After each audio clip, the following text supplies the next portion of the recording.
Sebelum ceritanya dimulai, silakan tulis di kolom komentar dari daerah mana saja teman-teman yang menonton cerita ini.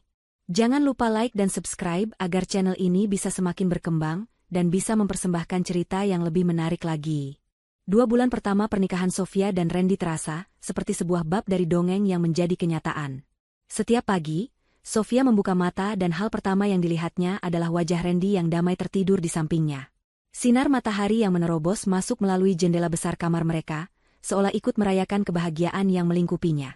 Randy adalah segalanya yang pernah Sofia impikan. Dia tampan, penuh perhatian, dan selalu tahu cara membuatnya tertawa. Bahkan di saat-saat paling menegangkan sekalipun saat ia harus mengurus perusahaan warisan keluarganya. Pernikahan mereka, yang dilangsungkan dengan megah, menjadi perbincangan banyak orang, disebut sebagai persatuan dua insan yang sempurna. Sofia, seorang pewaris tunggal yang cerdas dan cantik, dengan Randy, pria yang tampak begitu tulus mencintainya. Mereka tinggal di rumah peninggalan orang tua Sofia, sebuah bangunan megah bergaya modern klasik yang dikelilingi taman yang rimbun. Rumah itu terasa begitu besar dan kosong setelah kepergian kedua orang tuanya, namun kehadiran Randy membuatnya kembali hidup dan hangat. Tawa mereka menggema di lorong-lorong yang dulu sunyi. Dan kehangatan itu semakin lengkap dengan kehadiran Ibu Santi, ibu mertuanya. Sejak awal, Ibu Santi memperlakukan Sofia lebih seperti anak kandung daripada menantu. Setiap akhir pekan, wanita parubaya itu akan datang berkunjung, membawakan masakan favorit Sofia atau sekadar menemaninya mengobrol di teras belakang sambil menikmati teh sore. Ibu Santi selalu memuji Sofia, mengatakan betapa beruntungnya Randy memiliki istri yang tidak hanya cantik, tetapi juga pintar dan mandiri. "Sofia, kamu ini anugerah terindah untuk keluarga kami," kata Ibu Santi suatu sore, tangannya yang lembut mengusap punggung tangan Sofia. "Ibu tidak pernah sebahagia ini. Melihat Randy tersenyum setiap hari, itu semua berkat kamu, Nak." Sofia tersenyum tulus. Ia merasa telah mendapatkan paket kebahagiaan yang lengkap. Seorang suami yang mencintainya dan seorang ibu mertua yang menyayanginya. Kepercayaan Sofia pada Randy tumbuh tanpa batas. Ia melihat bagaimana Randy begitu tertarik untuk memahami bisnis yang ia kelola, PT Kencana Jaya, sebuah perusahaan rintisan di bidang teknologi yang dibangun oleh ayahnya dari nol. Awalnya, Randy hanya bertanya hal-hal mendasar, tentang bagaimana operasional berjalan atau siapa saja klien terbesar mereka. Sofia dengan senang hati menjelaskan semuanya. Ia merasa bangga bisa berbagi dunianya dengan pria yang ia cintai. Baginya, itu adalah tanda bahwa Randy ingin menjadi bagian dari seluruh aspek hidupnya, bukan hanya sebagai suami di rumah, tetapi juga sebagai mitra dalam segala hal. "Aku kagum sekali denganmu, sayang," ujar Randy suatu malam saat mereka sedang bersantai di ruang kerja Sofia. Matanya menatap tumpukan dokumen di meja Sofia dengan sorot yang sulit diartikan, yang saat itu Sofia anggap sebagai kekaguman. "Kamu bisa mengelola perusahaan sebesar ini sendirian. Almarhum ayahmu pasti sangat bangga." "Aku tidak sendirian. Sekarang ada kamu," jawab Sofia sambil menyandarkan kepalanya di bahu Randy. "Aku ingin kita membangun semuanya bersama." Kata-kata itu, yang diucapkannya dengan ketulusan penuh, sepertinya adalah musik terindah di telinga Randy. Sejak saat itu, Randy semakin proaktif. Ia mulai mempelajari laporan keuangan, memberikan masukan-masukan cerdas dalam rapat-rapat kecil yang diizinkan Sofia untuk ia ikuti. Para manajer di perusahaan pun tampak menyukainya. Mereka melihat Randy sebagai sosok yang ramah dan berwawasan luas. Sofia merasa keputusannya untuk membuka diri dan perusahaannya kepada Randy adalah hal yang tepat. Sebagai simbol kepercayaan, ia memberikan Randy akses penuh ke rekening bersama mereka dan bahkan sebuah kartu kredit perusahaan untuk keperluan representasi. Baginya, semua itu adalah hal yang wajar dalam sebuah pernikahan yang didasari cinta dan kepercayaan. Mereka adalah satu tim, dan dalam sebuah tim, tidak boleh ada rahasia. Kebahagiaan itu mencapai puncaknya di malam perayaan 2 bulan pernikahan mereka. Randy menyiapkan makan malam kejutan yang romantis di taman belakang rumah. Dengan ratusan lilin, taburan kelopak mawar, dan alunan musik biola yang menyentuh, suasana malam itu terasa begitu magis. Mereka menari pelan di bawah tatapan bulan purnama. Randy memeluknya erat, seolah tak ingin melepaskannya. "Aku berjanji akan selalu membahagiakanmu, Sofia." "Selalu," bisik Randy di telinganya. Sofia memejamkan mata, menghirup aroma parfum suaminya dan merasakan kehangatan pelukannya. Inilah surga dunianya. Semua terasa sempurna, begitu sempurna hingga terkadang ia merasa sedikit takut. Malam itu, setelah percintaan yang hangat, mereka berbaring di tempat tidur. Sofia merasa begitu lelah dan damai, perlahan kesadarannya mulai mengambang menuju alam mimpi. Ia setengah tertidur, dalam kondisi antara sadar dan tidak, saat merasakan Randy memeluknya lebih erat dari belakang. Bibir Randy mendekat ke telinganya, dan dalam keheningan kamar, Sofia mendengar suaminya berbisik dengan nada yang sangat pelan, nyaris tak terdengar. Sebentar lagi, sayang, semua ini akan jadi milik kita. Sebuah kalimat singkat yang aneh. Dalam keadaan setengah sadar, otaknya mencoba memproses makna kalimat itu. Tentu saja, milik kita, batinnya. Kami adalah suami istri, apa yang menjadi miliknya adalah milikku, dan apa yang menjadi milikku adalah miliknya juga. Kata, kita, itu terasa menenangkan. Namun, ada intonasi yang ganjil dalam bisikan itu, sebuah nada posesif yang dingin, yang tidak pernah ia dengar sebelumnya. Mungkin ia hanya salah dengar. Mungkin itu hanya igauan Randy. Sofia membiarkan pikirannya larut dalam kantuk, menepis perasaan aneh yang sekelebat muncul di benaknya. Ia memilih untuk percaya pada dongeng indahnya, tidak menyadari bahwa bisikan itu adalah pertanda pertama retakan kecil di dinding surga yang ia bangun. Memasuki bulan ketiga, keajaiban dari 2 bulan pertama mulai memudar menjadi sebuah rutinitas yang nyaman. Namun, di tengah kenyamanan itu, benih keraguan yang tertanam dari bisikan Randy di malam itu mulai bertunas, meski sangat perlahan. Sofia mulai memperhatikan hal-hal kecil yang sebelumnya ia abaikan. Randy dan Ibu Santi, misalnya, tampak memiliki frekuensi percakapan rahasia yang semakin meningkat. Mereka sering berbicara di sudut ruangan dengan suara berbisik, dan percakapan itu akan berhenti mendadak begitu Sofia mendekat. Senyum mereka akan merekas ketika, dan topik pembicaraan akan beralih ke hal-hal sepele, seperti rencana makan malam atau cuaca hari itu. Awalnya, Sofia menganggapnya wajar. Mungkin mereka sedang merencanakan kejutan untuknya atau membicarakan masalah keluarga yang tidak ingin membuatnya khawatir. Namun, suatu sore, perasaan itu menjadi lebih nyata. Sofia pulang lebih awal dari kantor karena rapatnya dibatalkan. Saat ia memarkir mobilnya di garasi, ia mendengar suara percakapan yang agak tegang dari arah dapur. Itu suara Randy dan Ibu Santi. Ia melangkah masuk ke dalam rumah dengan pelan, tidak ingin menginterupsi. "Ibu, tenang saja. Semuanya berjalan sesuai rencana," kata Randy dengan nada tegas yang jarang ia tunjukkan pada Sofia. "Dia sudah percaya sepenuhnya padaku." "Jangan gegabah, Randy. Kesabaran adalah kuncinya," balas Ibu Santi, suaranya terdengar tajam. "Satu kesalahan kecil bisa menghancurkan semua yang sudah kita bangun. Kita harus memastikan." Langkah kaki Sofia di lantai marmer membuat percakapan mereka terhenti seketika. Ketika Sofia muncul di ambang pintu dapur, ia melihat 2 wajah yang sama-sama terkejut. Namun, keterkejutan itu hanya berlangsung sedetik, sebelum digantikan oleh senyum hangat yang sudah begitu familiar. Sofia, sudah pulang, nak?" Tumben lebih awal, sapa Ibu Santi dengan nada riang yang dibuat-buat. "Rapatku selesai lebih cepat, Bu," jawab Sofia, mencoba tersenyum senormal mungkin sambil menatap Randy yang sedang meneguk segelas air dengan gerakan yang sedikit kaku. "Kalian sedang membicarakan apa? Sepertinya serius sekali." Randy tertawa kecil, tawa yang terdengar sedikit kosong. "Tidak ada, sayang. Ibu hanya memberiku nasihat tentang investasi kecil yang sedang aku coba. Biasa, nasihat orang tua." Ibu Santi mengangguk cepat. "Iya, nak. Randy ini kadang suka terlalu bersemangat. Ibu hanya mengingatkannya untuk tidak terburu-buru." Penjelasan itu terdengar masuk akal, tetapi tidak mampu menghapus sepenuhnya firasat aneh yang mulai menggelayuti hati Sofia. Sejak hari itu, ia menjadi lebih waspada. Ia mulai memperhatikan bagaimana Randy tidak lagi hanya sekadar bertanya tentang perusahaan, tetapi mulai mencoba mengarahkan keputusan-keputusan strategis. Ia menyarankan untuk melakukan ekspansi besar-besaran dengan mengambil pinjaman bank dalam jumlah fantastis, sebuah langkah yang sangat berisiko dan bertentangan dengan prinsip kehati-hatian yang selalu diajarkan ayahnya. Saat Sofia menunjukkan keraguannya, Randy akan membujuknya dengan lembut. "Ini demi masa depan kita, sayang. Kita harus berani mengambil risiko untuk mendapatkan hasil yang lebih besar. Percayalah padaku." Sofia menolak usulan itu dengan halus, mengatakan bahwa ia perlu mempelajari proposalnya lebih dalam. Penolakan itu, meski disampaikan dengan sopan, menciptakan ketegangan yang tipis di antara mereka untuk pertama kalinya. Kecurigaan Sofia semakin dalam pada suatu akhir pekan. Ia sedang merawat koleksi anggreknya di taman belakang, ketika ia melihat Ibu Santi sedang menerima telepon di ruang keluarga, dekat jendela kaca yang besar. Wanita itu tampak gelisah, berjalan mondar-mandir sambil berbicara dengan suara pelan namun mendesak. Sofia tidak dapat mendengar semua percakapannya, tetapi beberapa frasa tertangkap oleh angin dan sampai ke telinganya. Pemindahan aset harus bersih.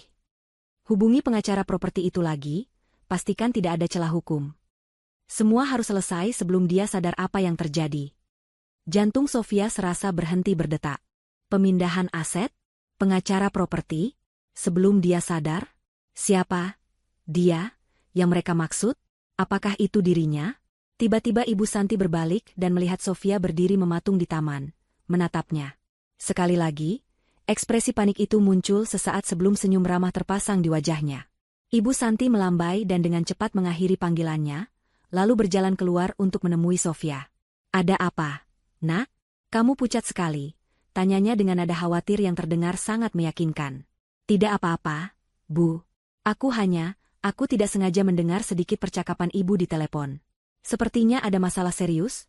Tanya Sofia, mencoba menjaga suaranya agar tetap tenang. Ibu Santi menghela napas panjang dan memasang wajah sedih. Maaf kalau kamu jadi khawatir. Ibu sedang membantu seorang teman lama yang sedang kesulitan. Suaminya meninggal dan meninggalkan banyak utang, jadi dia terpaksa menjual beberapa asetnya secara diam-diam agar tidak disita bank. Kasihan sekali, ibu hanya mencoba membantunya agar prosesnya berjalan lancar. Sebuah cerita yang begitu detail, begitu menyentuh, dan begitu masuk akal. Hati Sofia sedikit melunak. Mungkin ia memang sudah keterlaluan, menaruh curiga pada mertuanya sendiri yang selama ini begitu baik padanya. Ia merasa bersalah. Malamnya, ia bahkan mencoba menceritakan kegelisahannya pada Randy, tentu saja tanpa menyebutkan detail percakapan telepon Ibu Santi. Randy memeluknya, menertawakannya dengan lembut, dan meyakinkannya bahwa imajinasinya terlalu liar. Ia mencium keningnya dan berjanji bahwa tidak akan ada rahasia di antara mereka. Kata-katanya yang menenangkan berhasil membuat Sofia kembali merasa aman, meski hanya untuk sementara. Namun, takdir seolah tidak ingin membiarkan Sofia terus terlelap dalam kebohongan. Beberapa hari kemudian, malam itu terasa berbeda. Hujan turun dengan deras di luar, menciptakan suasana yang temaram di dalam rumah. Randy sedang mandi setelah pulang dari gym. Laptop kerjanya tergeletak di atas meja di sudut kamar, masih menyala.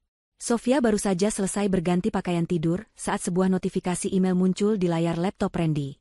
Biasanya ia tidak pernah menyentuh barang pribadi suaminya, tetapi kali ini rasa penasaran yang telah ia coba pendam selama berminggu-minggu mendorongnya. Mungkin hanya email pekerjaan biasa, pikirnya, sebuah pembenaran agar ia tidak merasa bersalah. Dengan jantung berdebar, ia mendekati meja itu. Ia tidak membuka email tersebut, tetapi matanya tanpa sengaja menangkap sebuah folder di desktop yang diberi nama, penting, pribadi. Sebuah dorongan yang tak tertahankan membuatnya menggerakkan tetikus dan mengklik folder itu. Folder itu tidak terkunci. Di dalamnya hanya ada beberapa file, tetapi satu nama file membuatnya terpaku. Draft_perjanjian pengalihan saham mayoritas, PT. Kencana Jaya. Dunia Sofia terasa menyempit, hanya terfokus pada layar laptop yang menyala terang di depannya. Setiap kata dalam draft perjanjian itu adalah paku yang menancap di hatinya, mematikan setiap kenangan indah yang pernah ia rajut bersama Randy. Di kejauhan, suara gemericik air dari pancuran di kamar mandi berhenti. Suara itu, yang biasanya menandakan suaminya akan segera keluar dan memeluknya, kini terdengar seperti lonceng peringatan bahaya. Jantungnya berdebar begitu kencang hingga ia takut Randy bisa mendengarnya dari dalam sana. Dengan jari-jari yang gemetar hebat, ia memaksa dirinya untuk bergerak. Ia menutup dokumen itu, lalu menutup folder, penting, pribadi, dan dengan cepat mengembalikan layar ke tampilan email yang tadi terbuka. Ia mendorong laptop itu sedikit menjauh, seolah benda itu beracun, dan bergegas duduk di tepi tempat tidur, membelakangi meja kerja. Pintu kamar mandi terbuka, dan uap hangat menyebar ke seluruh ruangan, membawa serta aroma sabun yang segar. Wah, hujannya deras sekali ya, sayang. Suara Randy terdengar ceria dan ringan. Sofia tidak berbalik. Ia hanya bisa menatap lurus ke dinding di depannya, berusaha keras untuk mengatur napasnya yang terasa sesak. Kamu kenapa?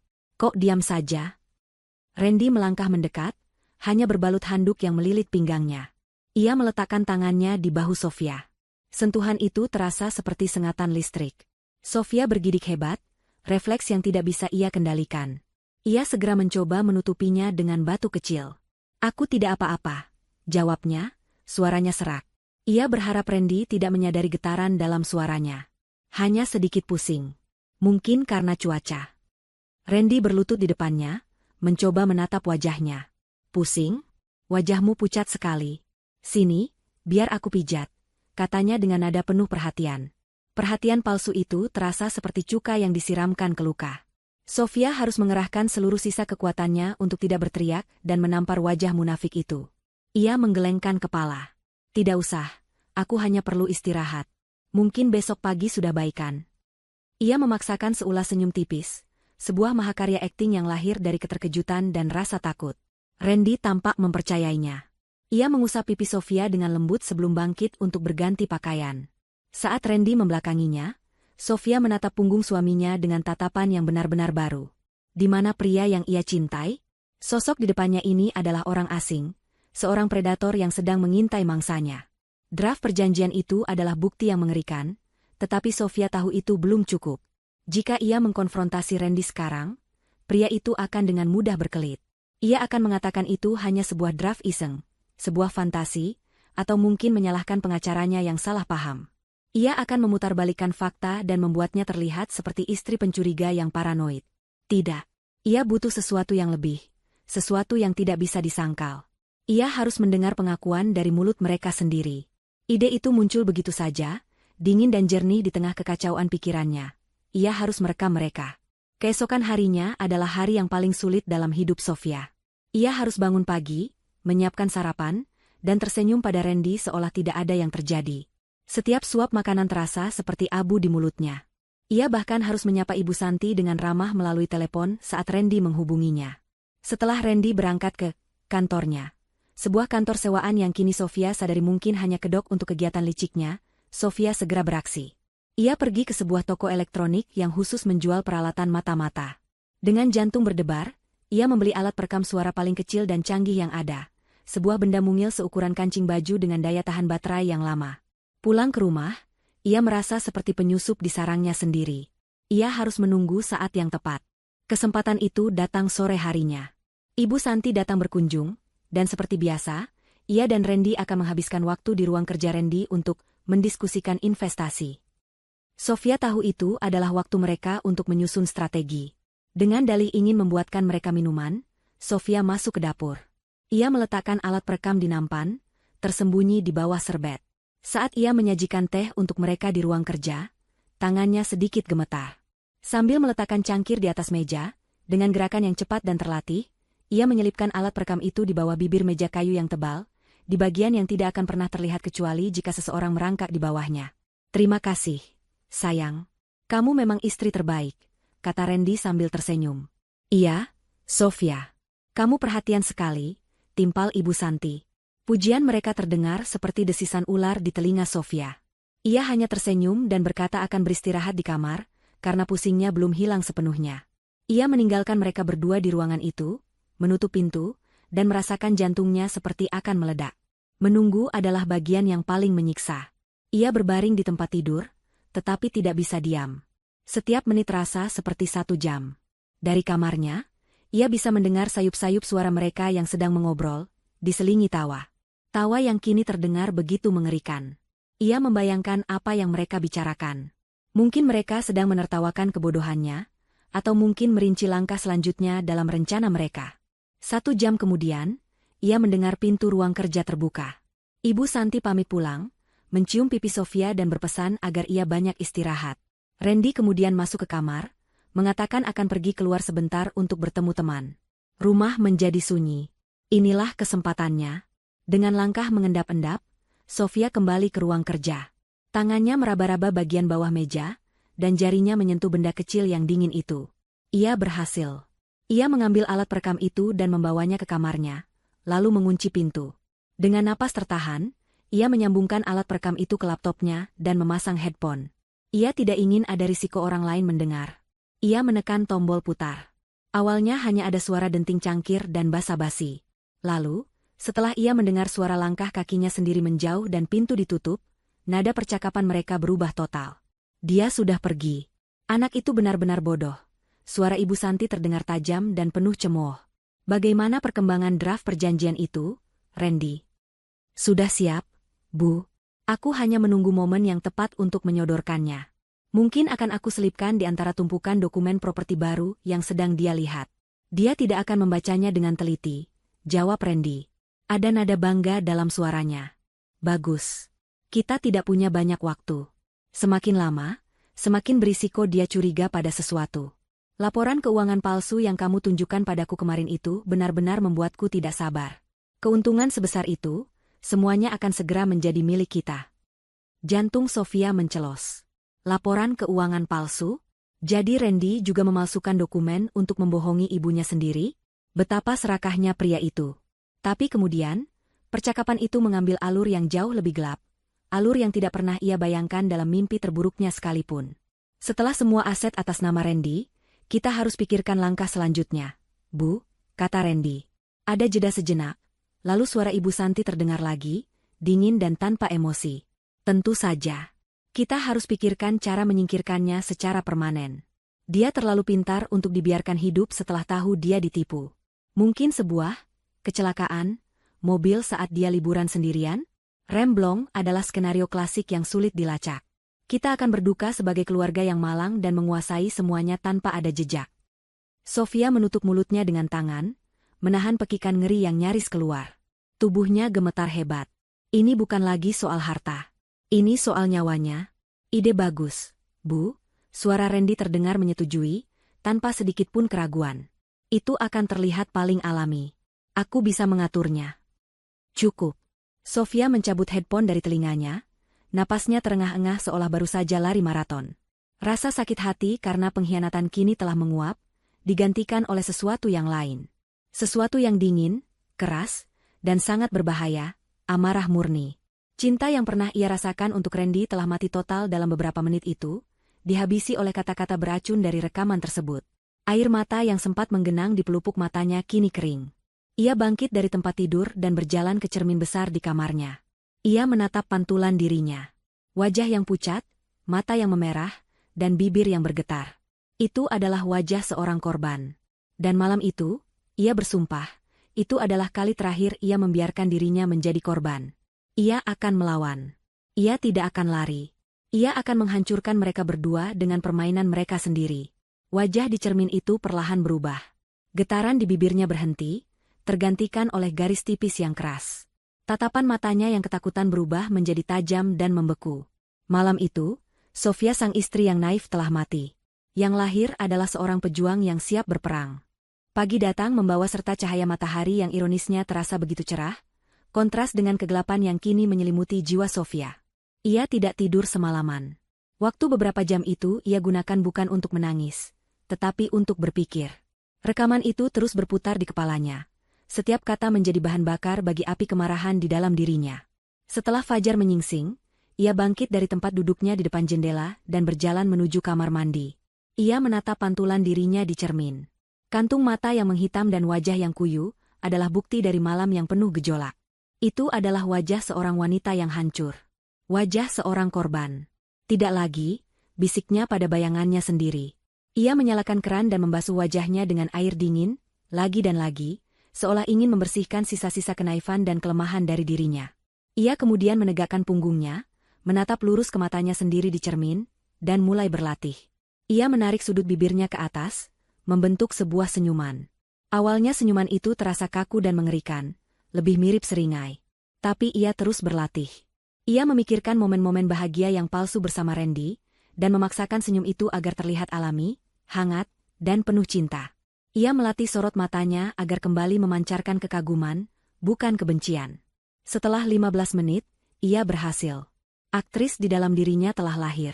Ketika Randy terbangun, hal pertama yang ia lihat adalah Sofia yang sedang duduk di tepi tempat tidur sambil tersenyum lembut padanya. "Selamat pagi, sayang," sapanya dengan suara yang merdu. "Tidurmu nyenyak?" Randy, yang sama sekali tidak curiga, tersenyum lebar. "Jauh lebih nyenyak melihat wajahmu sepagi ini. Pusingmu sudah hilang?" "Sudah, jauh lebih baik," jawab Sofia sambil memberikan ciuman ringan di pipinya. Rasanya seperti mencium kulit reptil yang dingin, tetapi ia menahan rasa jijiknya dengan sempurna. Penampilan pertamanya sukses. Randy tidak merasakan apa-apa selain kehangatan dari istrinya. Mulai hari itu, babak baru dalam hidup Sofia dimulai. Ia menjalani kehidupan ganda dengan presisi seorang ahli. Di depan Randy dan Ibu Santi, ia adalah Sofia yang sama, bahkan lebih baik. Ia menjadi lebih manja, lebih bergantung, dan lebih sering meminta pendapat Randy dalam segala hal, terutama yang berkaitan dengan perusahaan. Ia sengaja menunjukkan betapa ia kewalahan dengan tanggung jawabnya, seolah-olah ia sangat membutuhkan seorang pria kuat untuk mengambil alih beban itu. Sandiwara ini menguras energinya, tetapi setiap kali melihat ekspresi puas dan sombong di wajah Randy dan Ibu Santi, ia tahu usahanya tidak sia-sia. Mereka sedang menelan umpannya bulat-bulat. Strategi Sofia kini jelas. Ia tidak akan hanya bertahan, ia akan menyerang. Tapi serangannya harus cerdas dan tak terlihat. Ia harus membuat mereka menjadi terlalu percaya diri, terlalu serakah, hingga mereka menjadi buta dan ceroboh. Langkah pertamanya adalah memberikan mereka sesuatu yang sangat mereka inginkan. Ilusi keuntungan yang luar biasa besar.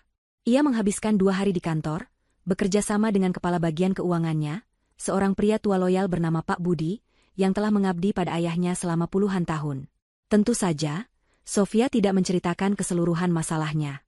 Ia hanya mengatakan bahwa ia membutuhkan sebuah laporan proyeksi keuangan internal untuk skenario optimis, yang akan ia gunakan untuk presentasi kepada calon investor dari luar negeri.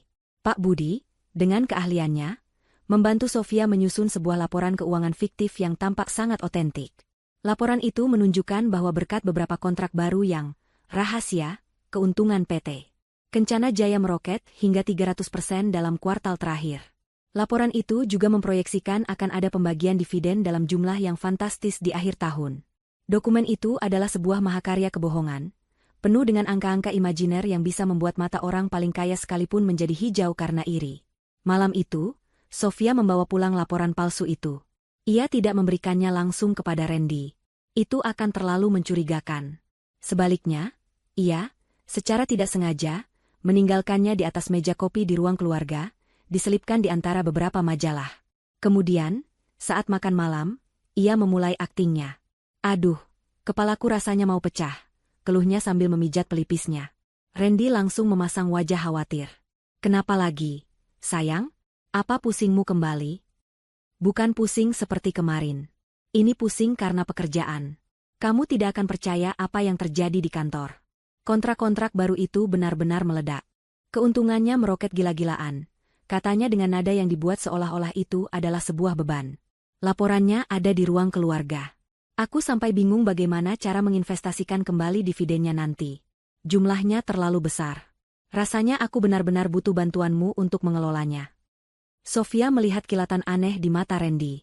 Sebuah kilatan keserakahan yang nyaris tak bisa disembunyikan. Setelah makan malam, Randy pura-pura santai sambil menonton televisi, tetapi Sofia tahu matanya terus melirik ke arah tumpukan majalah di atas meja. Benar saja, saat Sofia pergi ke dapur untuk mengambil minum, ia melihat Randy dengan cepat menyambar laporan itu dan membacanya dengan rakus. Wajahnya menunjukkan ekspresi terkejut yang diikuti oleh senyum kemenangan yang lebar. Malam itu juga, Sofia yakin Randy langsung menelepon Ibu Santi, karena keesokan harinya, saat ibu mertuanya datang, cara wanita itu menatapnya berbeda. Ada ketidaksabaran dan rasa superioritas yang terpancar dari sorot matanya. Mereka pikir kemenangan sudah di depan mata. Setiap hari adalah sebuah ujian bagi ketahanan mental Sofia.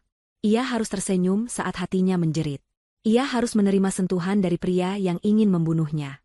Beberapa kali, ia harus lari ke kamar mandi dan menyalakan keran air sekencang-kencangnya hanya untuk meredam suara isak tangisnya yang tertahan.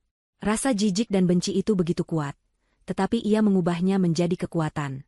Ia mulai melihat semua ini sebagai sebuah permainan catur. Ia adalah sang ratu, dan mereka adalah bidak-bidak bodoh yang bergerak persis seperti yang ia inginkan. Untuk menguji sejauh mana kendalinya atas permainan ini, Sofia memutuskan untuk melakukan sebuah manuver kecil. Suatu akhir pekan, ia mengajak Randy melihat-lihat beberapa brosur properti mewah. Sayang, dengan keuntungan perusahaan sebesar ini, aku rasa kita pantas membeli rumah liburan. Mungkin sebuah villa di Bali, usulnya dengan manja. Mata Randy berbinar. Tentu saja, ide bagus. Kita harus punya tempat untuk bersantai. Mereka menghabiskan waktu berjam-jam melihat gambar-gambar villa yang indah. Akhirnya, Sofia menunjuk salah satu yang paling mahal. Aku suka yang ini. Aku akan urus pembeliannya besok. Lalu, ia berhenti sejenak, memasang wajah berpikir. Tapi, sepertinya urusan pajak properti atas namaku sudah cukup rumit. Mungkin lebih baik kalau villa ini kita beli atas namamu saja, ya? Biar administrasinya lebih mudah. Aku tidak begitu paham soal itu. Tawaran itu bagaikan umpan paling lezat yang dilemparkan ke seekor hiu lapar.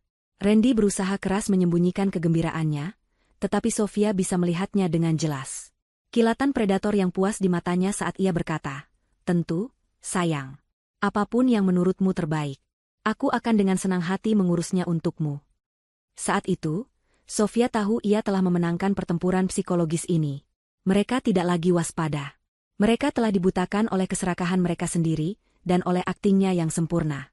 Mereka melihatnya sebagai domba gemuk yang siap disembelih, tidak menyadari bahwa domba ini diam-diam sedang menajamkan tanduknya, bersiap untuk menyerang balik. Sandiwara yang Sofia mainkan setiap hari memang efektif, tetapi ia sadar betul bahwa itu hanyalah strategi untuk mengulur waktu. Aktingnya yang sempurna telah membuat Randy dan Ibu Santi lengah, namun topeng yang ia kenakan terasa semakin berat dari hari ke hari. Ia tidak bisa memenangkan perang ini sendirian. Berpura-pura menjadi domba yang lemah di sarang serigala adalah satu hal, tetapi untuk menjatuhkan serigala-serigala itu, ia membutuhkan bantuan para pemburu yang handal. Ia membutuhkan sekutu, orang-orang yang bisa ia percaya dengan nyawanya. Dan di tengah badai pengkhianatan ini, hanya ada satu nama yang terlintas di benaknya, sebuah nama yang identik dengan kesetiaan dan integritas, Pak Hamdan. Pak Hamdan adalah sahabat sekaligus pengacara pribadi almarhum ayahnya. Pria berusia akhir 50-an itu adalah sosok yang tenang dan bijaksana. Seseorang yang telah menyaksikan Sofia tumbuh dari seorang gadis kecil yang pemalu menjadi wanita pemimpin perusahaan.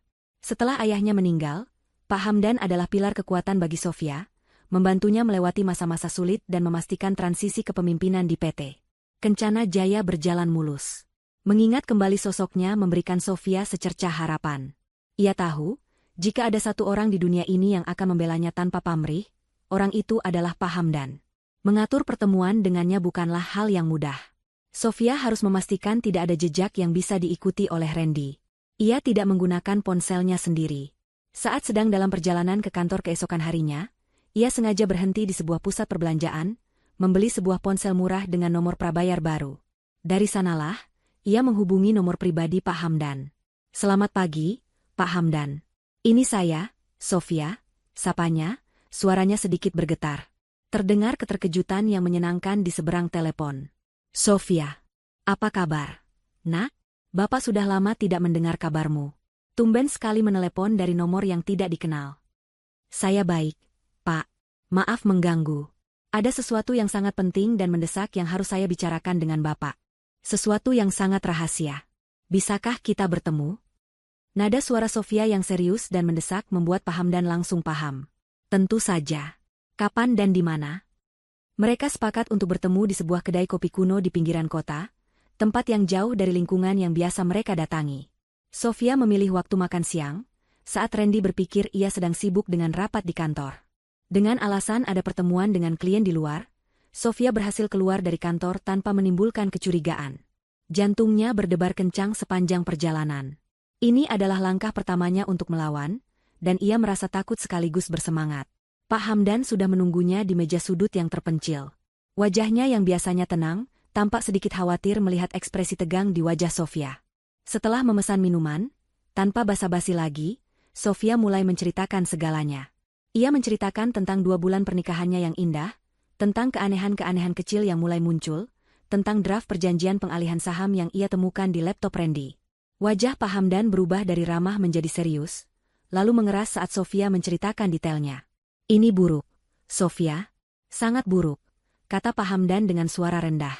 "Tapi ini masih bisa diperdebatkan di pengadilan. Randy bisa saja mengaku itu hanya." "Saya belum selesai, Pak," potong Sofia. Tangannya gemetar saat ia mengeluarkan alat perekam suara mungil dari tasnya dan sebuah earphone.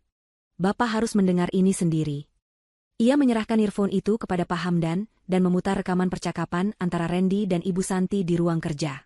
Saat rekaman itu berputar, Sofia memperhatikan perubahan di wajah Pak Hamdan. Matanya yang bijaksana menyipit, rahangnya mengeras, dan urat-urat di pelipisnya menegang. Ketika sampai pada bagian di mana Ibu Santi dengan dinginnya merencanakan kecelakaan untuk Sofia, dan Randy dengan mudahnya menyetujui, Pak Hamdan menutup matanya sejenak. Tangannya yang memegang cangkir kopi mengepal begitu erat, hingga buku-buku jarinya memutih. Setelah rekaman selesai, keheningan menyelimuti meja mereka. Pak Hamdan melepaskan earphone dengan gerakan pelan dan terkontrol. Ia menatap Sofia, dan di matanya, Sofia tidak lagi hanya melihat seorang pengacara. Ia melihat kemarahan seorang ayah yang anak perempuannya terancam bahaya. Mereka bukan manusia, mereka adalah iblis. Desis Pak Hamdan, suaranya bergetar karena amarah yang tertahan. Mereka tidak hanya mencoba merampokmu, Sofia. Mereka berencana membunuhmu. Ini bukan lagi sekadar kasus penipuan, ini adalah konspirasi pembunuhan berencana. Rasa lega yang luar biasa membanjiri diri Sofia. Ia tidak sendirian lagi. Ada orang yang mempercayainya dan berada di pihaknya. Saya tahu, Pak. Itulah kenapa saya datang ke Bapak. Saya tidak tahu harus berbuat apa. Saya takut. Pak Hamdan meraih tangan Sofia dan menggenggamnya erat. Kamu tidak perlu takut lagi. Mulai sekarang, kita yang akan mengatur permainannya. Kita akan hancurkan mereka. Tapi kita harus melakukannya dengan cerdas, dengan hukum sebagai senjata kita. Pertama, kita harus membangun benteng pertahanan. Kita akan amankan semua asetmu, setiap lembar saham, setiap properti, setiap sen uangmu. Kita akan pindahkan semuanya ke dalam sebuah struktur perwalian yang tidak akan bisa ditembus oleh siapapun, bahkan oleh suamimu sendiri. Pak Hamdan mulai menjelaskan rencananya secara rinci. Strategi mereka akan terbagi menjadi dua fase, pertahanan dan serangan. Fase pertahanan adalah memindahkan semua kekayaan Sofia ke tempat yang aman secara legal. Fase serangan adalah menjebak Randy agar melakukan kesalahan fatal yang bisa menyeretnya ke ranah hukum pidana. Kita akan memancingnya masuk ke dalam perangkap. Lanjut Pak Hamdan, matanya berkilat tajam. Dia menginginkan kekuasaan, bukan? Kalau begitu, kita akan berikan dia ilusi kekuasaan itu. Di sanalah, di kedai kopi tua itu, ide cemerlang itu lahir. Saya akan menyiapkan sebuah dokumen untukmu, kata Pak Hamdan. Dari luar, dokumen itu akan terlihat seperti surat kuasa penuh. Surat yang memberikan Randy wewenang untuk bertindak atas namamu dalam urusan perusahaan. Dia akan melihatnya sebagai tiket emas menuju kemenangan. Tapi, di dalam dokumen itu, akan saya selipkan satu klausul tersembunyi. Klausul itu akan menyatakan bahwa surat kuasa ini hanya sah untuk transaksi di bawah 100 juta rupiah, dan setiap tindakan yang menyangkut aset strategis perusahaan harus mendapatkan persetujuan tertulis dari Dewan Komisaris, yang tentu saja sudah kita kondisikan. Saat dia menggunakan surat kuasa itu untuk mencoba mengambil alih aset besar, dia tidak sadar bahwa dia sedang menandatangani surat perintah penangkapannya sendiri. Itu adalah tindakan penipuan dan pemalsuan dokumen yang sangat jelas. Sofia tercengang mendengar rencana itu. Begitu cerdas dan begitu mematikan. Selain Pak Hamdan, mereka juga butuh bantuan lain. Pak Hamdan menyarankan agar Sofia menghubungi sepupunya, Dimas, seorang jenius IT yang bekerja di Singapura. Mereka membutuhkannya untuk mengamankan semua data digital Sofia dan, jika mungkin, melacak jejak digital Randy. Pertemuan itu berakhir dengan sebuah rencana yang solid. Sofia merasa beban di pundaknya sedikit terangkat. Sebelum mereka berpisah, Pak Hamdan mengeluarkan sebuah map dari tas kerjanya. Di dalamnya ada beberapa lembar dokumen yang sudah ia siapkan. Itu adalah draft pertama dari surat kuasa jebakan itu. Ini adalah pedangmu, Sofia, kata Pak Hamdan dengan nada serius, menyerahkan map itu padanya. Gunakan ini untuk memancingnya keluar dari persembunyiannya. Saat dia menyambar umpan ini dengan serakah, dia tidak akan pernah tahu bahwa yang sedang ia pegang adalah surat kehancurannya sendiri. Sofia menerima map itu. Kertas-kertas di dalamnya terasa berat di tangannya. Itu bukan lagi sekadar tumpukan kertas. Itu adalah senjata pertamanya, langkah awal dari sebuah pembalasan yang akan ia pastikan sangat menyakitkan bagi mereka yang telah mengkhianatinya. Memegang dokumen jebakan dari Pak Hamdan, Sofia tahu bahwa bagian tersulit dari rencananya akan segera dimulai. Ia harus menyerahkan umpan ini kepada Randy dengan cara yang paling alami, tanpa menimbulkan sedikitpun kecurigaan. Ia tidak bisa memberikannya. Ia harus menciptakan sebuah panggung. Sebuah skenario di mana Randy merasa ialah yang memegang kendali dan surat kuasa itu adalah buah dari kesabaran dan strateginya sendiri. Ia butuh beberapa hari untuk mempersiapkan penampilannya, menunggu momen yang paling tepat untuk melancarkan aksinya. Kesempatan itu datang pada suatu Selasa malam. Sofia sengaja pulang larut dari kantor, membawa serta beberapa tumpukan dokumen tebal. Ia menyebar dokumen-dokumen itu di atas meja makan, menciptakan pemandangan seorang wanita karir yang benar-benar kewalahan.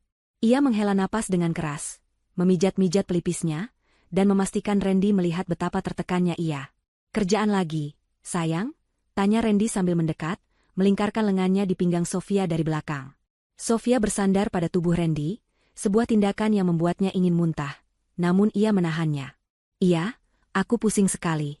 Ada proyek besar di Singapura yang harus aku datangi minggu depan. Tapi di saat yang bersamaan, ada begitu banyak dokumen operasional di sini yang butuh persetujuan. Aku tidak tahu bagaimana caranya membagi diri. Keluhnya, nadanya dibuat terdengar putus asa. Ini adalah panggung yang ia ciptakan. Ia kemudian berbalik menghadap Randy, menatap matanya dengan ekspresi memohon. Sayang, aku benar-benar butuh bantuanmu. Aku sudah tidak sanggup lagi mengurus semuanya sendirian. Ia berjalan ke arah tas kerjanya, mengeluarkan map yang diberikan oleh Pak Hamdan, dan menyerahkannya kepada Randy. Aku sudah bicara dengan Pak Hamdan. Dia menyiapkan ini untukku, untuk kita. Ini surat kuasa.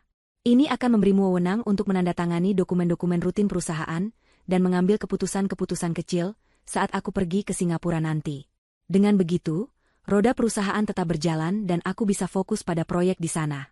Ini akan sangat membantuku. Mata Randy terpaku pada dokumen di tangannya. Sofia bisa melihat dengan jelas bagaimana rahangnya sedikit mengencang dan napasnya menjadi lebih cepat.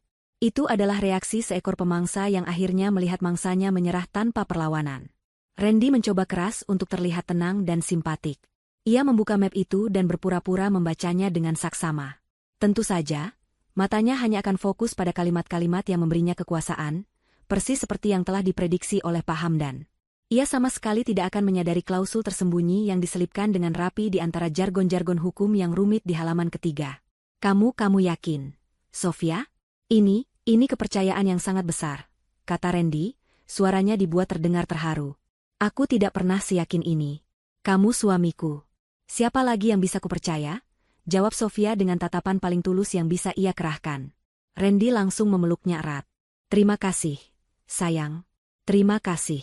Aku janji tidak akan mengecewakanmu. Aku akan menjaga perusahaanmu seperti aku menjagamu. Perusahaanku, bukan perusahaan kita. Sofia mencatat detail kecil itu dalam benaknya. Malam itu, setelah Sofia berpura-pura tertidur, ia mendengar Randy menyelinap keluar dari kamar. Ia tahu pasti pria itu sedang menelepon ibunya. Dengan menggunakan aplikasi penyadap yang telah dipasang oleh sepupunya, Dimas, di ponsel Randy beberapa hari sebelumnya, Sofia mendengarkan percakapan mereka dari ponselnya sendiri, dengan volume suara paling kecil. Sudah di tanganku, Bu. Semuanya sudah di tangan. Suara Randy terdengar bergetar karena kegembiraan yang tak tertahankan. Surat kuasa penuh. Dia menyerahkannya begitu saja. Anak bodoh itu benar-benar sudah masuk perangkap kita. Syukurlah. Jangan buang waktu lagi, Randy. Segera gunakan surat itu. Pindahkan semua dana yang bisa kamu pindahkan. Ambil alih kendali rapat Dewan Direksi. Tunjukkan pada mereka siapa bos yang sebenarnya sekarang. Perintah Ibu Santi dari seberang telepon. Sofia tersenyum dalam gelap. Mereka benar-benar telah menelan umpannya. Dengan surat kuasa di tangannya, kesombongan Randy membengkak hingga ke tingkat yang tak terkendali. Ia mulai bertingkah seperti pemilik baru perusahaan. Keesokan harinya, ia datang ke kantor dengan gaya angkuh, mencoba memberikan perintah kepada para manajer senior. Namun, mereka semua, yang telah diberi pengarahan singkat oleh Sofia untuk menurut tapi menunda, menanggapinya dengan sopan tetapi tidak menjalankan perintahnya, selalu dengan alasan butuh prosedur atau persetujuan lebih lanjut. Langkah Randy yang paling gegabah adalah ketika ia mencoba menggunakan surat kuasa itu di bank utama perusahaan. Ditemani senyum kemenangan, ia menyerahkan surat kuasa itu kepada manajer bank, meminta akses penuh ke rekening utama perusahaan. Manajer bank tersebut, yang juga sudah dihubungi oleh Pak Hamdan, membaca dokumen itu dengan sangat teliti. Maaf, Pak Randy, kata sang manajer dengan wajah datar. Berdasarkan klausul 3B di halaman ketiga, untuk transaksi atau permintaan akses ke rekening di atas 100 juta rupiah, surat kuasa ini memerlukan tanda tangan basah tambahan dari Dewan Komisaris. Ini adalah prosedur keamanan standar. Wajah Randy langsung berubah masam. Apa? Itu konyol. Ini surat kuasa penuh. Aturan tetap aturan, Pak. Saya tidak bisa melanggarnya, jawab sang manajer dengan tegas. Randy meninggalkan bank dengan perasaan marah dan frustrasi. Ia menganggapnya hanya sebagai birokrasi yang menyebalkan, belum menyadari bahwa jaring-jaring di sekelilingnya sudah mulai mengencang. Sementara Randy sibuk membenturkan kepalanya ke dinding birokrasi yang sengaja diciptakan untuknya, Dimas, sepupu Sofia, bekerja dalam senyap. Dari Singapura, ia berhasil menembus lapisan keamanan laptop dan ponsel Randy. Ia mengamankan semua data Sofia, mengubah kata sandi, dan memasang sistem pelacakan. Dan kemudian, ia menemukan harta karun itu. Sebuah folder tersembunyi di dalam layanan penyimpanan cloud milik Randy. Dimas segera menghubungi Sofia melalui panggilan video yang terenkripsi. Wajahnya tampak sangat serius. "Sof, kamu harus lihat ini. Aku menemukan sesuatu yang lebih dari sekadar soal uang." Di layar laptopnya, Dimas menunjukkan pada Sofia isi folder itu. Bukan hanya berisi draft perjanjian ilegal atau data keuangan curian. Di sana ada sebuah subfolder berisi ratusan foto dan rekaman percakapan antara Randy dengan seorang wanita lain. Seorang wanita simpanan yang ternyata sudah ia kencani bahkan sebelum ia mengenal Sofia. Pengkhianatan itu terasa seperti tamparan keras lainnya. Tapi bukan itu yang terburuk. Dimas membuka salah satu log percakapan terbaru mereka. Mata Sofia membaca baris demi baris teks di layar. Hatinya yang ia kira sudah membeku, ternyata masih bisa merasakan sakit.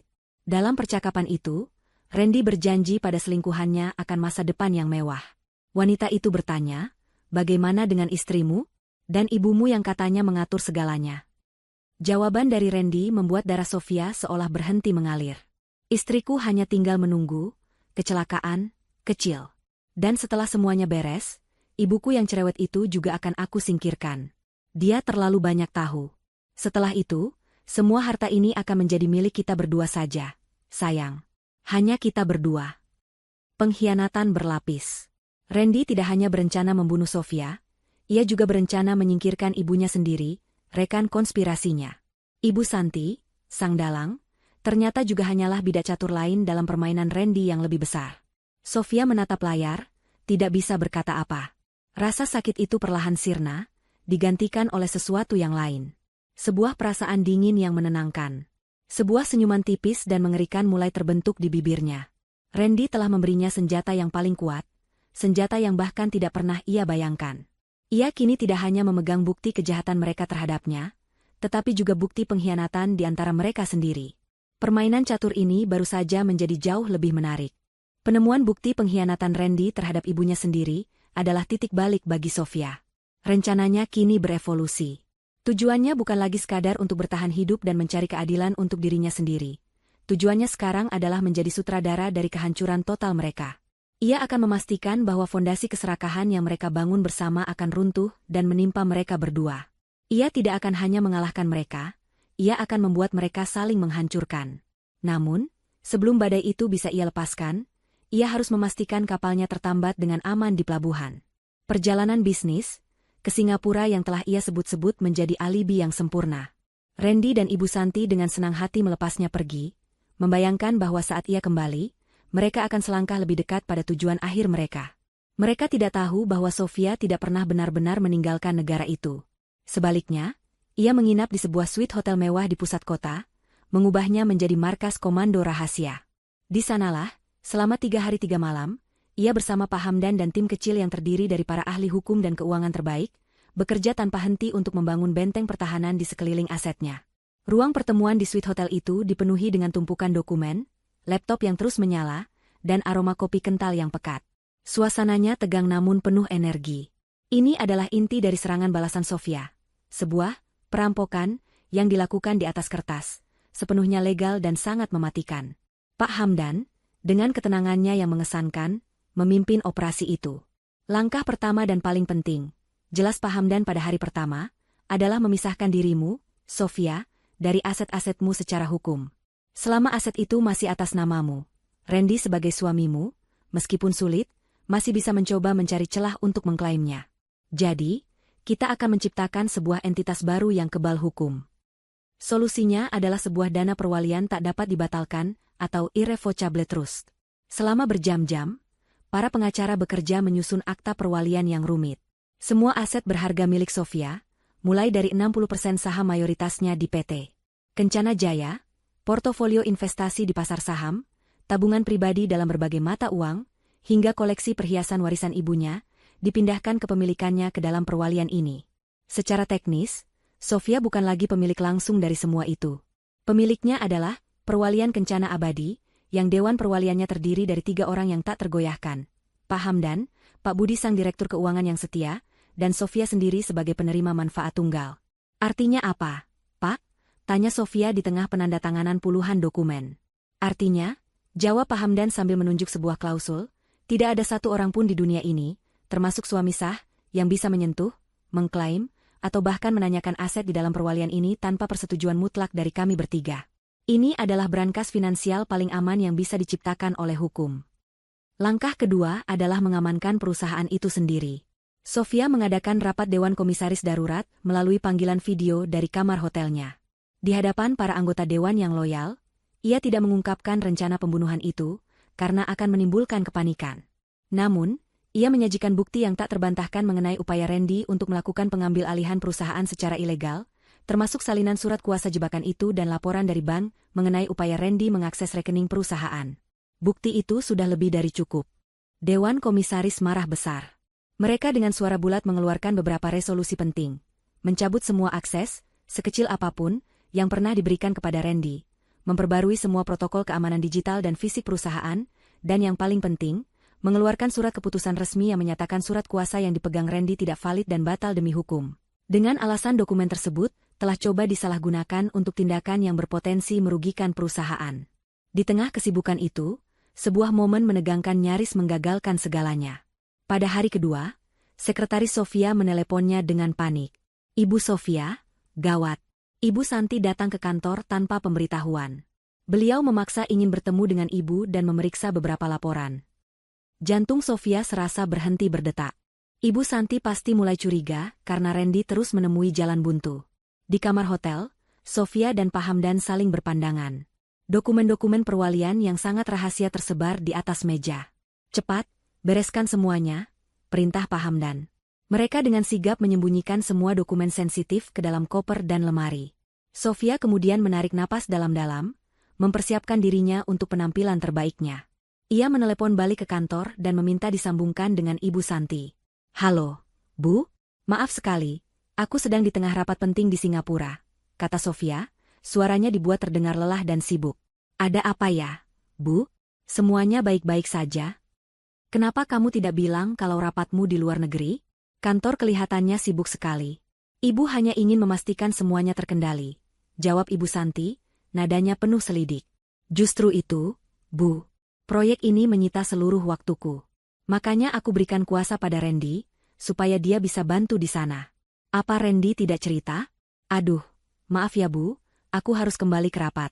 Nanti malam aku telepon lagi ya, kata Sofia, lalu dengan cepat menutup telepon sebelum Ibu Santi bisa bertanya lebih jauh. Aktingnya berhasil. Ibu Santi berhasil diyakinkan, meskipun Sofia tahu kecurigaan wanita itu tidak akan hilang begitu saja. Waktu mereka semakin sempit. Langkah terakhir adalah yang paling personal, rumah yang mereka tinggali. Rumah itu adalah warisan dari orang tuanya, tempat ia tumbuh dewasa. Membiarkan Randy dan ibunya tinggal di sana terasa seperti membiarkan hama menggerogoti jiwanya. Pak Hamdan melakukan sebuah manuver hukum yang cerdik. Dalam waktu 1 hari, akta kepemilikan rumah itu secara resmi dijual dari nama pribadi Sofia ke sebuah perusahaan induk baru bernama PT Gria Kencana, sebuah perusahaan yang 100% sahamnya dimiliki oleh Perwalian Kencana Abadi. Dengan kata lain, Sofia kini menyewa rumahnya sendiri dari perwaliannya. Randy dan Ibu Santi, tanpa mereka sadari, kini hanyalah seorang tamu yang menumpang di properti milik sebuah perusahaan yang tidak mereka kenal. Mereka tidak punya hak apapun di sana. Pada malam ketiga, tepat sebelum Sofia pulang dari Singapura, pekerjaan itu selesai. Semua benteng pertahanan telah berdiri kokoh. Asetnya aman, perusahaannya terlindungi, bahkan rumahnya telah ia rebut kembali secara diam-diam. Ia duduk di kursi dekat jendela hotel, menatap lampu kota yang berkelip di bawah. Saat itu, sebuah email masuk ke ponselnya dari Pak Hamdan. Subjeknya, operasi selesai. Isi pesannya singkat saja. Semua benteng sudah kokoh. Kamu aman. Sofia membaca pesan itu berulang kali. Untuk pertama kalinya dalam beberapa bulan terakhir, ia merasakan embusan napas lega yang sesungguhnya. Ia tidak lagi merasa seperti mangsa yang terpojok. Ia merasa seperti seorang jenderal yang telah selesai menata pasukannya di atas bukit, memandang ke lembah di mana musuh yang tidak menaruh curiga sedang berpesta pora, menantikan pertempuran esok hari yang hasilnya sudah ia tentukan. Perangkap telah terpasang. Umpan telah disebar. Kini, saatnya mengundang para aktor utama ke panggung kehancuran mereka. Sofia kembali ke rumah pada hari Kamis sore. Ia sengaja mengatur kedatangannya agar terlihat seperti baru saja menempuh perjalanan panjang dan melelahkan dari bandara. Ia menyeret kopernya dengan langkah yang dibuat-buat lesu, wajahnya menunjukkan kelelahan seorang pejuang bisnis yang baru saja memenangkan pertempuran besar. Randy menyambutnya di pintu dengan pelukan erat dan senyum lebar. Senyum seorang buaya yang menantikan bagiannya dari hasil buruan. "Selamat datang kembali, sayang," katanya. "Bagaimana Singapura? Aku dengar dari beberapa orang di kantor, proyekmu sukses besar." "Sangat sukses," jawab Sofia, membalas pelukannya sambil menahan keinginan untuk mendorong pria itu menjauh. "Jauh lebih sukses dari yang aku bayangkan. Akan ada suntikan dana segar yang sangat besar untuk perusahaan." Ia sengaja menambahkan kebohongan itu, bagaikan menyiram bensin ke api keserakahan Randy. Ia bisa melihat mata suaminya berbinar. Setelah membersihkan diri, mereka duduk bersama di ruang keluarga. Ibu Santi juga sudah ada di sana, seolah tak sabar mendengar kabar baik. Randy langsung menumpahkan kekesalannya mengenai surat kuasa yang terus-menerus ditolak oleh birokrasi bank dan dewan direksi. "Aku tidak mengerti, Sofia. Mereka seolah sengaja mempersulitku. Padahal aku hanya ingin membantu menjalankan perusahaan sesuai arahanmu," keluh Randy, memainkan perannya sebagai suami yang teraniaya. Inilah saat yang ditunggu-tunggu Sofia. Ia memasang ekspresi marah, bukan pada Randy, tapi pada orang-orang yang menghalangi suaminya. "Apa? Berani sekali mereka. Birokrasi bodoh. Mereka tidak tahu siapa kamu." Ia menoleh pada Randy, menggenggam tangannya dengan erat. "Tenang saja, sayang. Aku sudah kembali sekarang. Aku akan urus semuanya. Akhir pekan ini, aku akan pastikan semua orang di perusahaan itu tahu siapa yang memegang kendali di sini." Kata-kata itu adalah musik terindah di telinga Randy dan Ibu Santi. Keraguan mereka langsung menguap. Sofia masih di pihak mereka. Kepercayaannya pada Randy tidak goyah. Mereka kini yakin bahwa penantian mereka akan segera berakhir. Dan Sofia memberikan pukulan pamungkasnya. Untuk merayakan kesuksesan di Singapura, dan untuk meluruskan beberapa hal, lanjutnya dengan senyum penuh arti, "Aku akan mengadakan makan malam istimewa hari Sabtu ini. Aku akan mengundang seluruh dewan komisaris, Pak Hamdan, dan beberapa teman dekat keluarga. Pada malam itu, aku ingin membuat sebuah pengumuman penting." Ia berhenti sejenak, membiarkan ketegangan terbangun. "Sebuah pengumuman yang akan mengubah masa depan perusahaan, dan juga masa depan keluarga kita." Randy dan Ibu Santi saling berpandangan, senyum kemenangan terukir di wajah mereka. Mereka tidak perlu bertanya pengumuman apa itu. Di benak mereka, sudah jelas. Sofia pasti akan mengumumkan penyerahan posisi penting kepada Randy, mungkin sebagai direktur utama atau bahkan CEO. Itu adalah malam penobatan yang mereka tunggu-tunggu. 2 hari menjelang pesta makan malam itu, suasana di rumah terasa aneh. Ada energi antisipasi yang begitu kental. Randy dan Ibu Santi berada dalam suasana hati yang luar biasa baik. Mereka memperlakukan Sofia seperti seorang ratu, melayaninya, memujinya, seolah-olah mereka sudah menjadi penguasa baru yang berterima kasih pada raja tua yang akan segera turun tahta. Sementara itu, Sofia menjalani perannya dengan sempurna. Ia sibuk mengurus persiapan pesta, memilih menu, menata bunga, dan memastikan semuanya akan terlihat sempurna untuk malam besar itu. Namun di dalam benaknya, ia seperti seorang ahli bom yang dengan tenang merakit alat peledaknya, memeriksa setiap kabel dan setiap detail, memastikan ledakannya akan maksimal dan tidak akan ada yang selamat. Malam itu, ia berjalan sendirian menyusuri lorong-lorong rumahnya yang megah. Ia menyentuh vas porselen peninggalan ibunya, memandangi lukisan pemandangan karya seniman ternama yang tergantung di dinding, dan berhenti di depan foto pernikahan besar mereka yang terpajang di ruang utama. Di foto itu, ia dan Randy tersenyum bahagia. Ia menatap wajahnya sendiri di foto itu, wajah wanita yang begitu polos dan penuh harapan. Ia merasa kasihan pada wanita itu, tetapi ia tidak ingin kembali menjadi dirinya. Wanita di foto itu sudah mati. Malam ini adalah semacam upacara pemakamannya, sekaligus upacara kelahiran dirinya yang baru. Ia bukan lagi tahanan di rumah ini, ia adalah pemilik kastil yang sebentar lagi akan mengusir naga-naga yang menyamar sebagai penghuninya. Malam sebelum pesta, hari Jumat. Sofia mendekati Ibu Santi yang sedang bersantai sambil membaca majalah. Ia membawa sebuah kotak beludru berwarna biru tua di tangannya. "Bu, aku punya sesuatu untuk Ibu," kata Sofia dengan suara lembut. Ibu Santi menatapnya dengan heran saat Sofia membuka kotak itu. Di dalamnya, terbaring seuntai kalung mutiara air laut yang berkilauan indah, dengan sebuah bandul berlian kecil di tengahnya. Kalung itu sangat mewah dan elegan. Mata Ibu Santi terbelalak. "Sofia, ini indah sekali," katanya, suaranya bergetar. "Ini hadiah untuk ibu mertua terbaik di dunia," jawab Sofia, senyumnya tidak goyah sedikitpun. Aku ingin ibu memakainya besok malam di pesta. Aku ingin semua orang melihat betapa anggunnya ibu. Ibu akan terlihat seperti seorang ratu. Sofia mengambil kalung itu dari kotaknya, dan secara pribadi memasangkannya di leher Ibu Santi. Sentuhan dingin mutiara di kulitnya membuat Ibu Santi bergidik senang. Ia bergegas ke cermin untuk mengagumi penampilannya. Kalung itu memang membuatnya terlihat 10 kali lebih berwibawa dan kaya raya. Ia memeluk Sofia dengan erat. "Terima kasih, Nak. Kamu memang menantu yang paling baik hati." Sofia hanya tersenyum. Ibu Santi, dalam keangkuhannya, melihat kalung itu sebagai simbol penobatannya, sebuah mahkota tidak resmi yang diberikan oleh sang ratu yang akan turun tahta. Wanita tua itu tidak menyadari ironi yang kejam di baliknya. Kalung itu bukanlah mahkota. Itu adalah kalung pengorbanan, perhiasan terakhir yang dikenakan oleh seorang penjahat sebelum dieksekusi di depan umum. Saat Ibu Santi terus berputar-putar di depan cermin, mengagumi kilaunya, Sofia memperhatikannya dari belakang. Ekspresi di wajah Sofia dingin dan kosong, seperti permukaan danau di musim dingin. Malam sebelum badai selalu terasa begitu tenang. Dan di dalam keheningan itu, Sofia bisa mendengar dengan jelas suara genderang perang yang ia tabuh sendiri. Besok malam, panggung sandiwara ini akan ditutup dengan pertunjukan terakhir yang tak akan pernah mereka lupakan. Malam pesta itu tiba, dan rumah megah Sofia bertransformasi menjadi panggung sandiwara yang gemerlap. Ratusan lampu kecil berkelip di taman, alunan musik jazz yang lembut mengalun dari pengeras suara tersembunyi, dan para tamu, dewan direksi, mitra bisnis penting, dan sahabat-sahabat lama keluarga, memenuhi ruangan dengan gaun malam dan setelan jas terbaik mereka. Udaranya dipenuhi aroma parfum mahal dan makanan lezat, sebuah perayaan kemewahan dan kesuksesan. Di tengah keramaian itu, Randy dan Ibu Santi adalah pusat perhatian. Randy, dengan setelan jas paling mahal miliknya, menyambut setiap tamu dengan jabat tangan erat dan senyum seorang calon pemimpin. Sementara Ibu Santi, dengan kalung mutiara pemberian Sofia melingkar anggun di lehernya, berkeliling dengan dagu terangkat, menyiratkan wibawa seorang ratu yang akan segera dinobatkan. Mereka berdua mabuk oleh delusi kemenangan, sama sekali tidak menyadari bahwa mereka adalah tamu kehormatan di upacara eksekusi mereka sendiri. Sofia sendiri adalah gambaran ketenangan yang sempurna. Ia mengenakan gaun merah marun yang sederhana namun elegan, kontras dengan perhiasan mencolok yang dikenakan ibu mertuanya.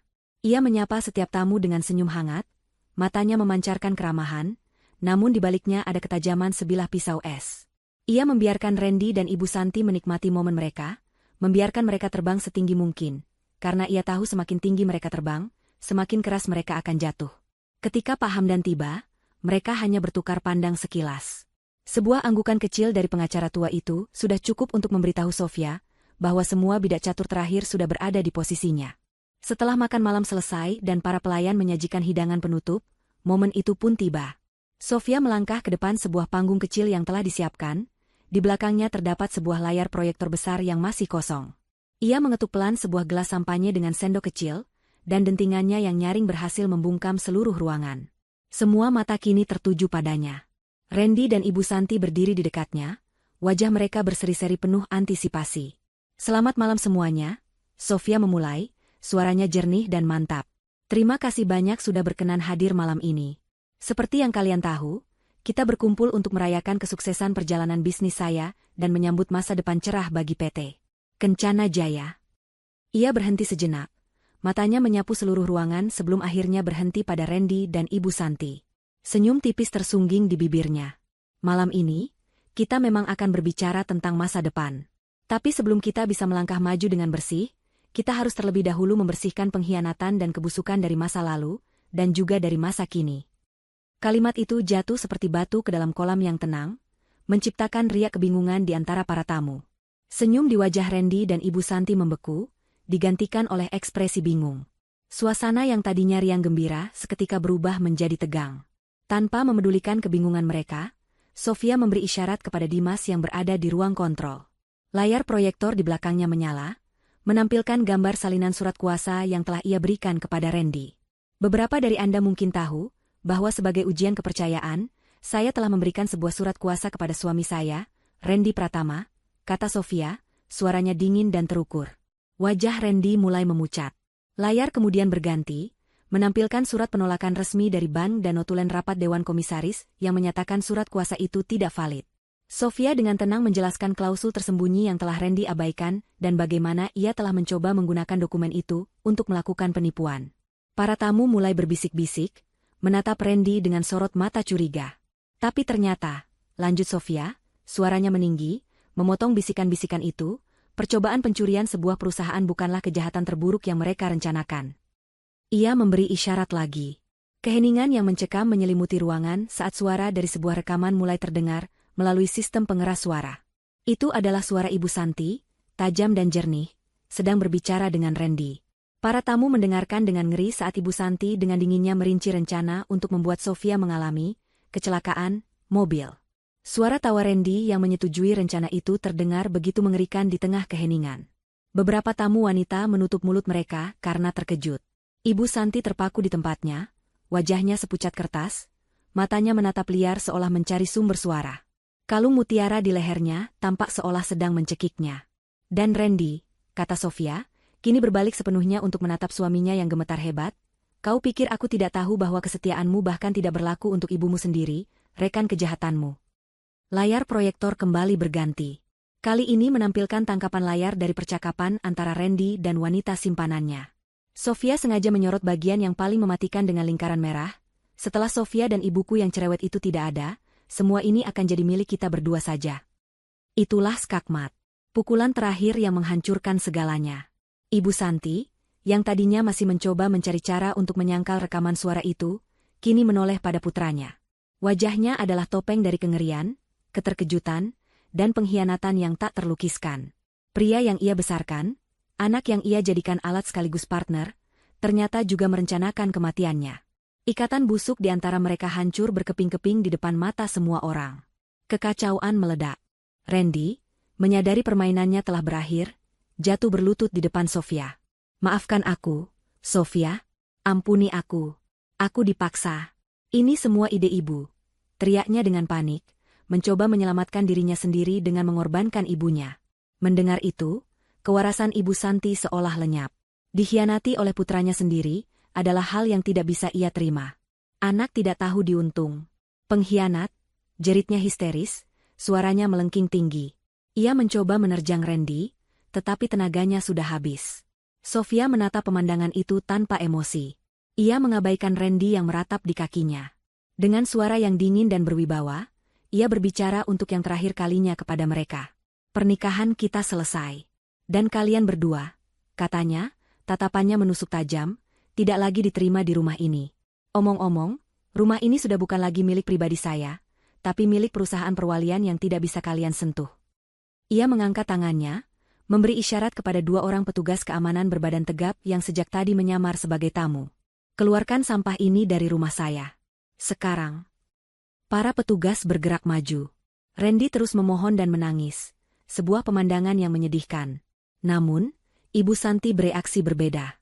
Guncangan akibat kebenaran yang terungkap, rencananya terbongkar, hartanya lenyap, dan putranya sendiri mengkhianatinya, terlalu berat untuk ditanggung oleh tubuh dan jiwanya yang rapuh. Saat petugas keamanan mendekat, ia menjerit untuk terakhir kalinya, sebuah jeritan tertahan yang lebih terdengar seperti suara tercekik. Ia memegangi dadanya, matanya yang penuh amarah tiba-tiba membelalak kosong, dan tubuhnya ambruk ke lantai marmer yang dingin dengan suara gedebuk yang keras. Kalung mutiara yang indah itu putus, butir-butir mutiaranya menggelinding dan tersebar ke segala arah di lantai yang berkilauan. Permainan telah berakhir. Ambulans datang dan pergi, sirenenya meraung membelah keheningan malam, membawa serta tubuh Ibu Santi yang tak sadarkan diri. Para tamu, dengan wajah pucat dan pikiran yang masih terguncang, membubarkan diri satu persatu, meninggalkan Sofia sendirian di tengah ruang pestanya yang porak-poranda. Randy tidak diizinkan ikut di dalam ambulans. Ia diusir keluar dari gerbang oleh petugas keamanan, hanya dengan pakaian yang melekat di badannya dan ponsel di sakunya. Ia berdiri di pinggir jalan, sosok yang hancur dan kebingungan, diterangi oleh lampu jalan yang redup. Malam penobatannya telah berubah menjadi malam pengusirannya. Sofia berdiri di dekat jendela, memandangi butiran mutiara yang tersebar di lantai seperti air mata yang membeku.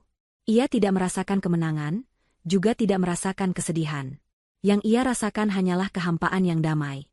Badai telah berlalu, dan ia selamat. Beberapa hari kemudian, Pak Hamdan datang membawa kabar. Ibu Santi selamat dari serangan stroke masif yang menimpanya malam itu, tetapi kata, selamat, adalah istilah yang relatif. Stroke itu telah merusak bagian otaknya yang mengontrol fungsi motorik dan bicara. Sisi kanan tubuhnya lumpuh total, dan ia menderita afasia parah. Wanita yang dulu begitu lihai merangkai kata-kata dusta dan perintah jahat, kini hanya bisa terbaring di tempat tidur, mengeluarkan suara-suara gumaman yang tak berarti. Matanya masih bisa menatap dengan kebencian, tetapi mulutnya telah dibungkam selamanya. Penjaranya bukanlah jeruji besi, melainkan tubuhnya sendiri yang tak berdaya. Karma telah datang dengan cara yang paling puitis dan kejam. Sementara itu, nasib Randy adalah bentuk hukuman yang dirancang secara khusus oleh takdir. Tanpa uang, tanpa status, dan dengan nama baik yang hancur lebur, ia menjadi gelandangan modern. Semua teman-temannya menjauh. Ia mencoba mencari pekerjaan, tetapi berita tentang skandal malam itu menyebar seperti api di kalangan elit bisnis kota.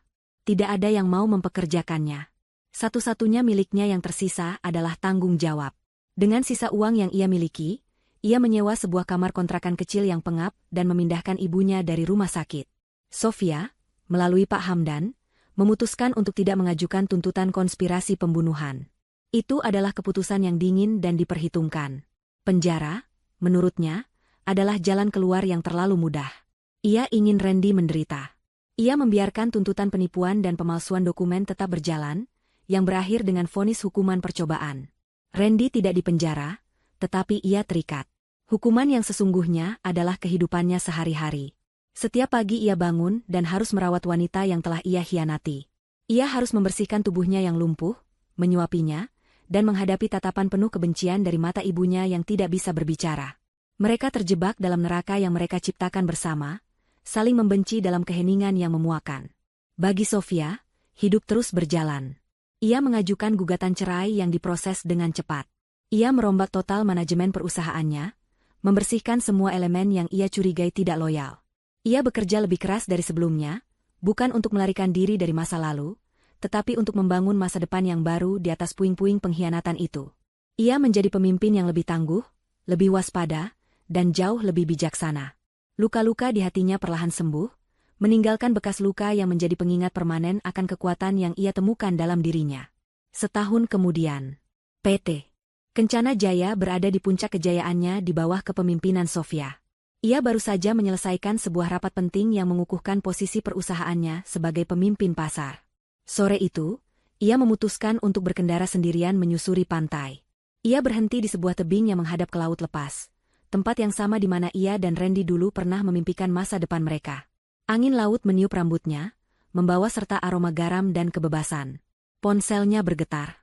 Sebuah pesan singkat dari Pak Hamdan, berisi laporan rutin yang tidak ia minta tapi selalu diberikan oleh pengacara setianya itu. Pesan itu berbunyi, Randy baru saja ditolak saat mencoba mengajukan pinjaman untuk biaya pengobatan ibunya. Mereka hidup dari belas kasihan tetangga. Sofia membaca pesan itu. Tidak ada senyum kemenangan di wajahnya, tidak ada pula rasa kasihan.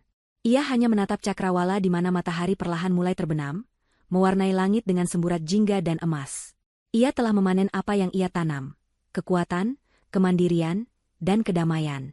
Dan mereka pun telah memanen apa yang mereka tanam, penderitaan, penyesalan, dan penjara tanpa akhir yang mereka sebut kehidupan. Dengan napas dalam-dalam, Sofia memasukkan kembali ponselnya ke dalam tas. Ia tidak lagi menoleh ke belakang. Air pasang datang, menyapu bersih jejak kakinya di pasir, menghapus masa lalu. Ia berbalik, melangkah menuju mobilnya, menuju masa depan yang cerah dan sepenuhnya menjadi miliknya. Badai telah benar-benar berakhir, dan langit setelahnya tampak lebih biru dari sebelumnya.